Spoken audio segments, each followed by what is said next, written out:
am participating in the AstraZeneca COVID-19 vaccine study. If you're new here and you're wondering, why is she talking like that? I am an ASMRtist and I use my voice as an instrument to help other people relax. If you need help focusing, studying, relaxing, or falling asleep, check out my other content. If you're a new subscriber, this video is going to be a bit more candid than my usual scripted work, but I still hope you'll find it somewhat relaxing and helpful. So, why am I doing this? I know there are a lot of conspiracy theories out there, and a lot of people don't actually trust this vaccine, or, well, any of the vaccines, because they're going at warp speed. But I trust in science, and I'm tired of this pandemic. I want it to be over. So, if I could have some help in helping the vaccines get out sooner, like, why not? I think that'd be really cool to say in the future, like, hey, I helped end the COVID-19 pandemic, even if I was just a guinea pig. Now, how did I get picked for the study? So without getting too personal, I started this ASMR channel when I was at a very bad place in my life, and I wanted to do something that would help people. And I was like, well, if people aren't going to hire me for these skills that I've been working on my entire life, I still have a healthy body. Why don't I lend it to science? I'm pretty young and healthy, and I can take the effects of a vaccine. I don't mind needles so much, injections. I'm okay with that, but I'll go into more on needles later.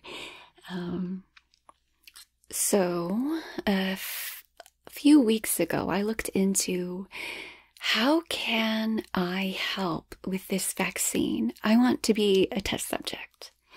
So I looked it up and I found this website with pre-screening information, and I put in my stuff. I'm not actually sure what the ideal candidate for this vaccine trial is like.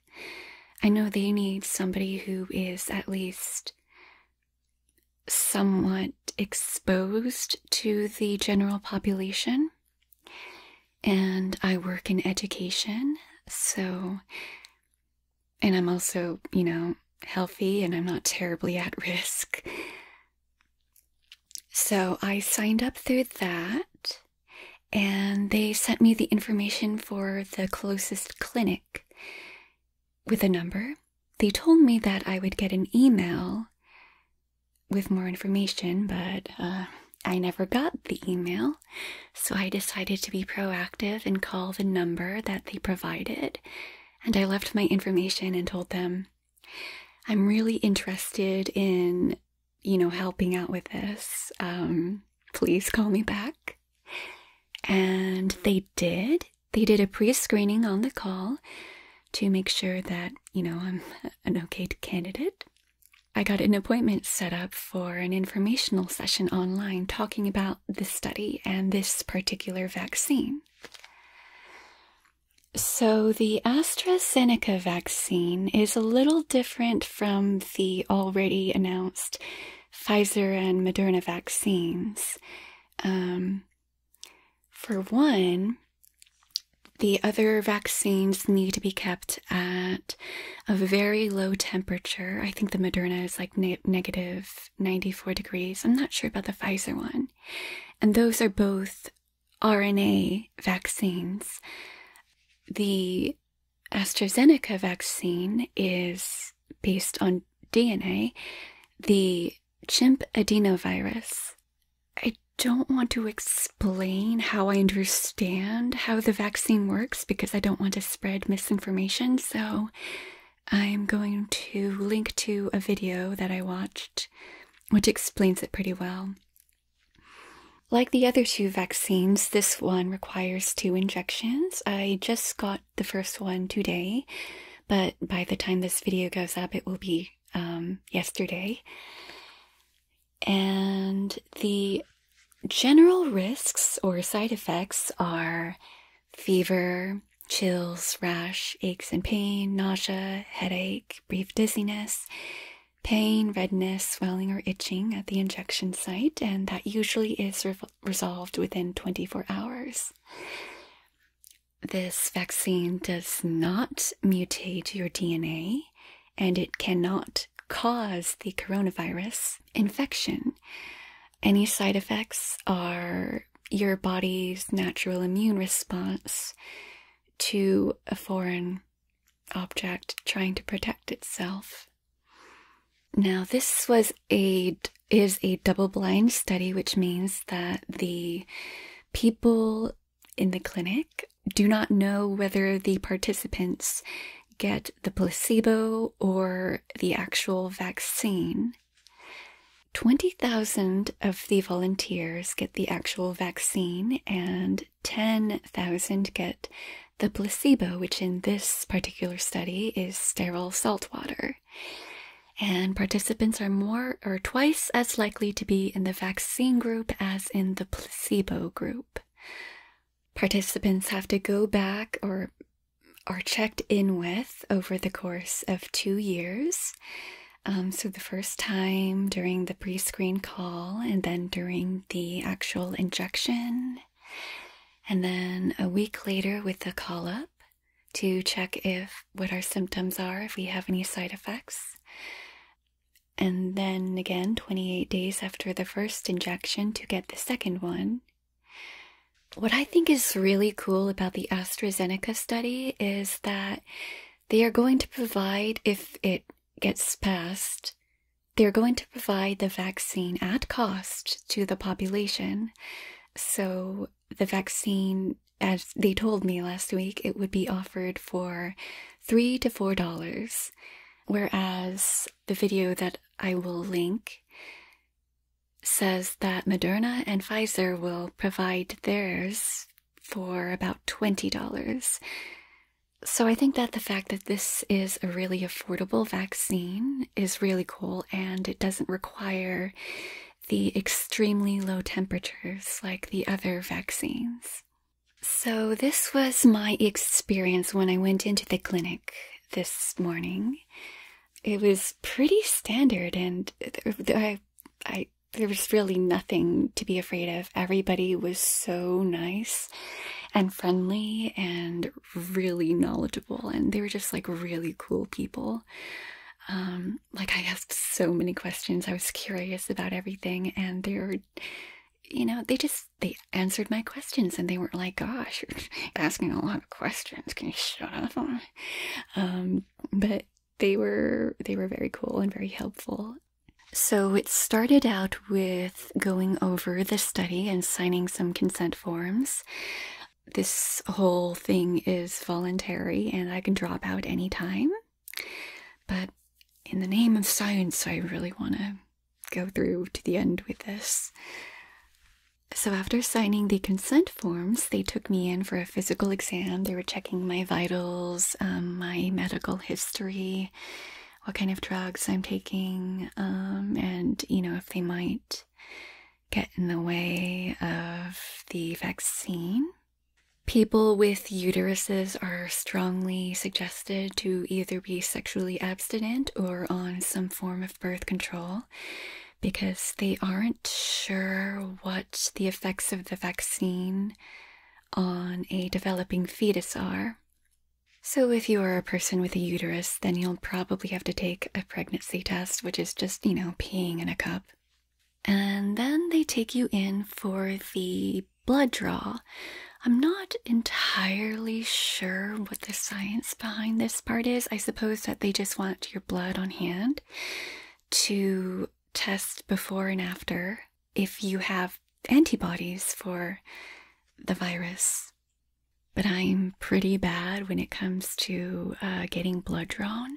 Like, I don't mind getting stuck with a needle for injection, but the process for getting my blood drawn it makes me very nervous. Like, you know, they tie the rubber band on your arm, and then they poke your veins, and they always tell me that my veins are really difficult to find and they're small, and then so they have to poke me several times, and it's not a pleasant experience for me.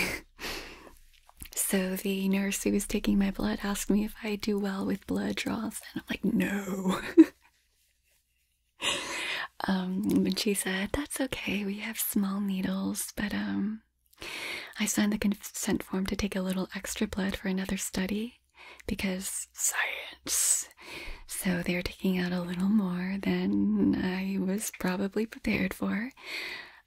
And so she stuck the needle into my arm. And then I heard this, and I was like, oh my God, that is my blood. I just heard my blood squish into the tube. And I felt it too. So she asked me some questions, so I would keep talking, and I'm like, okay, I need to talk. I need to not hear the sound of my blood whooshing through this tube. So I started talking about my ASMR channel, that I record things with my voice to help people relax. But by the time that she was done, like, I was still thinking about the sound of my blood, like, and I'm like, wow, I don't feel well. Like, I could feel my face kind of prickling on the bottom, like when you feel like you're gonna throw up. So I'm like, yeah, I'm not doing so well. So they had me put my head down on the table, and right near my forehead were the tubes of blood. And I think they put some anticoagulant in the tubes, so they might have shaken it once they take it out of the thing. So my blood was very bubbly and kind of foamy. And I was like, yeah, looking at that isn't making me feel any better. Anyway, they got me some Capri Sun, and I put my legs up, and then I felt better. So a few minutes after that, I got the actual, an injection. They brought it down from the pharmacy, and it was in this insulated bag. It's like I said earlier, it's not the special one that needs to be kept at a super low temperature. So it was fine just being on the table for like a minute while the nurse prepared my arm. And I have a feeling that I got the placebo, because it has been 5 hours since I got the injection, and I have no pain at the injection site. And I'm a highly sensitive person, so my body tends to be a little more sensitive than other people's. So I was wholly expecting to have some, a soreness in my arm, but there's nothing, not even like my brain is making it happen in my arm. They did say that knowing the side effects can produce actual effects of the actual vaccine. But I feel nothing, and I'm kind of disappointed. Like, I was wholly ready to have a sore arm for like 2 days and maybe get a fever, but there's nothing. And I mean, it would have been nice to also get the actual vaccine, just because people around me aren't exactly pro-vaccine, if you know what I mean. So just if I could be protected first just by being a guinea pig, and maybe I could help protect those around me. But it's fine.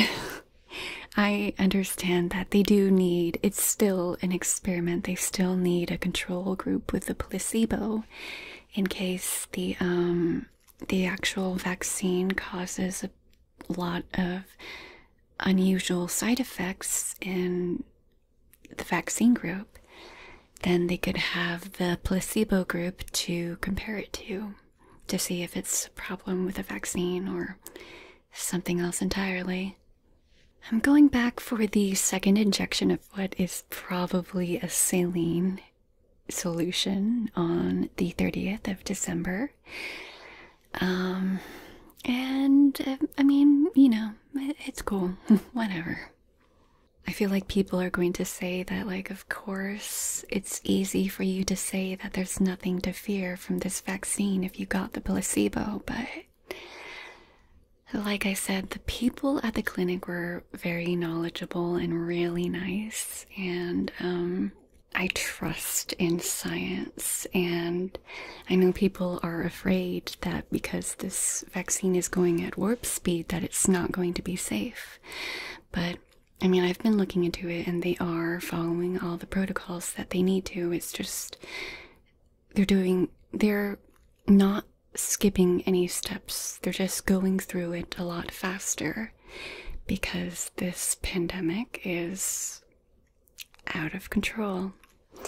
And we really need something to get it back under control. And I really believe that a vaccine is going to take care of that. So that said, please, I would appreciate it so much if you did not leave any conspiracy theories or misinformation in the comments. And please don't call each other names for believing in these conspiracy theories. Please don't call me names for being a guinea pig. Like, I will call myself names, but you know. They sent me home with a pamphlet, which is titled The Participant Study Guide. And if you're here for my ASMR content, I'll go ahead and read it for you. But I'll also put scans of it on the screen, so if you're not here for the ASMR, then you can go ahead and skip forward to read the pamphlet yourself. That said, if you have any questions about my experience today, please feel free to leave a comment and I will answer it to the best of my ability. If I can't answer it, then I will try to redirect you to proper information. So this is the Participant Study Guide. This study guide contains important information about the AstraZeneca COVID-19 vaccine study. Please keep it in a safe place and refer to it during the study. Welcome to the AZD1222 COVID-19 vaccine study. Thank you for deciding to take part in this important clinical research study. This study guide will help you understand what you can expect during each of your visits to the study center. You may wish to bring it with you to your visits. If you have any questions, please ask a member of the study team. Contact details can be found on the last page of this study guide. About the AZD1222 COVID-19 vaccine study. The purpose of the AZD1222 COVID-19 vaccine study is to research an investigational vaccine called AZD1222 for the prevention of COVID-19. COVID-19 is the disease caused by the new coronavirus, SARS-CoV-2. This study is looking at how well the investigational vaccine works and how safe it is. The investigational vaccine is still in the testing and evaluation phase and is not licensed for use in the general public. Approximately 30,000 participants will take part in this study. 3,000 participants randomized in the study will also take place in a sub-study assessing the reactogenicity, the body's response to the vaccine, such as a fever or swelling at the injection site, and immunogenicity, the body's ability to develop the desired immune response to AZD1222. About the study injection. In this study, you will receive 2 study injections 4 weeks apart of either the investigational vaccine or placebo. The study injections will be given into the muscle in your arm like a flu shot. 1 in 3 participants will get the placebo, and 2 in 3 will get the investigational vaccine. The placebo looks just like the investigational vaccine but does not contain any active vaccine. This study is double-blind, meaning that neither you nor the study doctor or study staff will know if you are receiving the investigational vaccine. However, if there is a medical emergency, the study doctor will be able to find out. After each study injection, you will need to stay at the study center for at least 15 minutes. And this is to check for any adverse reactions like an allergic reaction to the shot. How long will the AZD12, the COVID vaccine study, last? You will be in the vaccine study for about 2 years. The study design. The screening period is up to 14 days. You may have already completed screening. The screening assessments to see if the study is right for you may have already been done or may be done at the visit where you receive the first study injection. Study treatment, 4 weeks. You will visit the study center 2 times or 3 times if you are also taking part in the sub-study. For study assessments, you will receive 2 shots of the study injection 4 weeks apart. You will be contacted by phone 7 days after each study injection. Follow-up period for about 2 years. You will have 5 study visits or 6 visits for sub-study participants for assessments after you have received the study injections. You will also receive regular phone calls, emails, or text messages asking if you have any symptoms of COVID-19.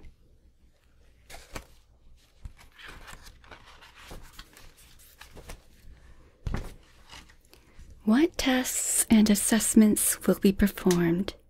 The study doctor will perform some health checks at each of your study visits. Some of these are described below. The physical exam. The study doctor will check your general health. Vital signs. Your blood pressure, heart rate, breathing rate, pulse oxygen levels, and body temperature will be measured. Blood tests. You will need to give some blood, which will be used to check for SARS-CoV-2 or COVID-19 immune response to the vaccine. Questions. You will speak to a member of the study team who will ask you questions about your health, any medications you have taken, and how you are feeling. Pregnancy test. If you have a uterus, you will get a pregnancy test, either urine or blood, before each study injection. And then there's also the sub-study information, but I don't really want to go over that. I will mention, though, that I did take a nose swab test. This was actually the one that only goes about an inch up your nose and not all the way up to your brain. So while it was uncomfortable, it made my eyes water a little bit. It wasn't terrible, so yay! If, however, participants contract COVID-19 while they are within the study, they will be given a digital health device, which is a wearable device that will measure your blood pressure, heart rate, breathing rate, oxygen levels, body temperature, and physical activity levels. They told me that this was about the size of an iPhone that you will have to wear on your arm for a whole month. So don't get COVID-19 while you're in the study. Nose and throat swab. All participants will have a nose swab to test for COVID-19 before receiving the first study injection. If you are sick, you will go to the study center for an illness test. A nose and throat swab will be taken to test for COVID-19 and other respiratory infections. You may have more than one swab taken. Now, this table says that this is only for participants who get COVID-19 symptoms, but in my experience, they were doing the nose swabs for everybody. Saliva test. Spit samples will be collected during study center visits. In addition, 4 samples will be collected at home. The samples will be checked for viral shedding of COVID-19.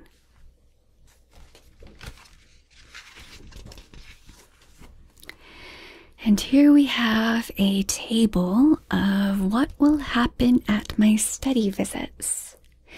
This is a schedule of study visits for participants who are not taking part in the sub-study. And this shows how far apart they are on the first day. 7 days later, we get a phone call. 28 days later, we get the second injection. 7 days after that, we get another phone call to ask how our symptoms are. And then we go back in on day 57, day 90, 180, 360, and 730.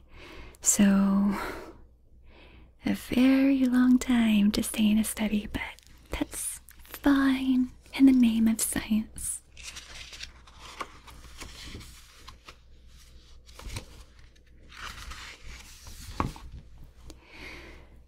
Signs and symptoms of a COVID-19 infection. You should contact the study doctor or study team immediately if you have one or more of the following COVID-19 symptoms for any duration. Fever, new or worsening shortness of breath or difficulty breathing. If you have one or more of the following symptoms for 2 or more days. Chills, new or worsening cough or sore throat, muscle and or body aches, headache, congestion or runny nose, tiredness that affects your daily activities, vomiting or diarrhea, loss of or a change to your sense of taste and smell. Assessments for symptoms of a COVID-19 infection. Here are the assessments or actions that will happen if you have symptoms of a COVID-19 infection. If your COVID-19 test is negative, you will be asked to take the digital health device back to the study center and return your regular study visit schedule. I also want to mention here that they did send me home with a digital thermometer just in case I develop a fever, but at this point, since I don't even have a sore arm, I doubt that I will have to take that, but I guess it's just nice to have a digital thermometer for free. Anyway, here is the table for the assessments for symptoms of the COVID-19 infection. You can take a look at that at your leisure. What are my responsibilities during the study? There are some important things to remember while taking part in the COVID-19 vaccine study. Please follow all instructions given to you by the study team at all times. Please remember to complete your symptoms e-diary as requested by the study team. If you have symptoms of COVID-19, please contact the study center to schedule an illness visit. Please remember to complete your illness e-diary and wear your digital health device as instructed by the study doctor. Please attend all of your study center visits.